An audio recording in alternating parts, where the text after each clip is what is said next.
There are just over 70,000 working adults in the state of Maryland who are trying to get by working for a minimum wage of $7.25 per hour.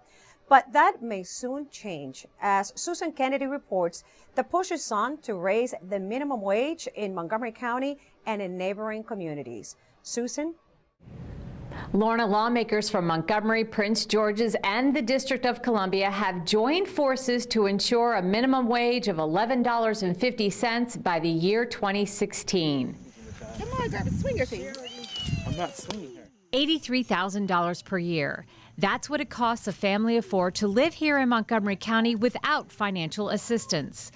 Councilmember Mark Elrich has put together a plan with the support of Council President Nancy Navarro and Councilmember Valerie Irvin. I'm so glad to be here today with our regional partners standing shoulder to shoulder to bridge the growing economic gap in our region. And they have the support of our neighbors.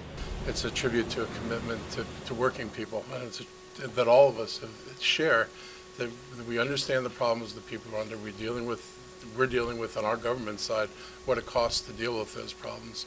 And we're looking to raise people up and make it so people can sustain themselves on what they earn. At the joint press conference, Elrich pointed out that by raising the minimum wage, those workers would take home an additional $670 per month, something he sees as key in helping those residents become more self-sufficient.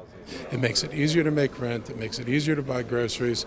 It makes it easier to buy clothes for your kids. It means that you may actually be able to not work 80 hours a week and be home for your children when they come home after school. There's so many positive benefits from this that affect the individuals, that affect the county as a whole. I can't do anything but see this as a good thing. Currently, a proposal to raise the minimum wage to $10 an hour by the year 2015 is gaining traction at the state level.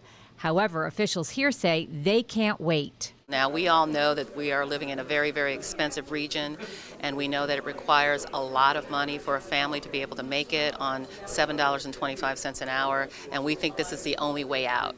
The way you get out of poverty is to pay a minimum wage or a living wage and to provide jobs and access to jobs across the region. This is the moment to invest in that, what I believe is the best way to address issues of poverty, which is to provide somebody with a job that actually pays a living wage.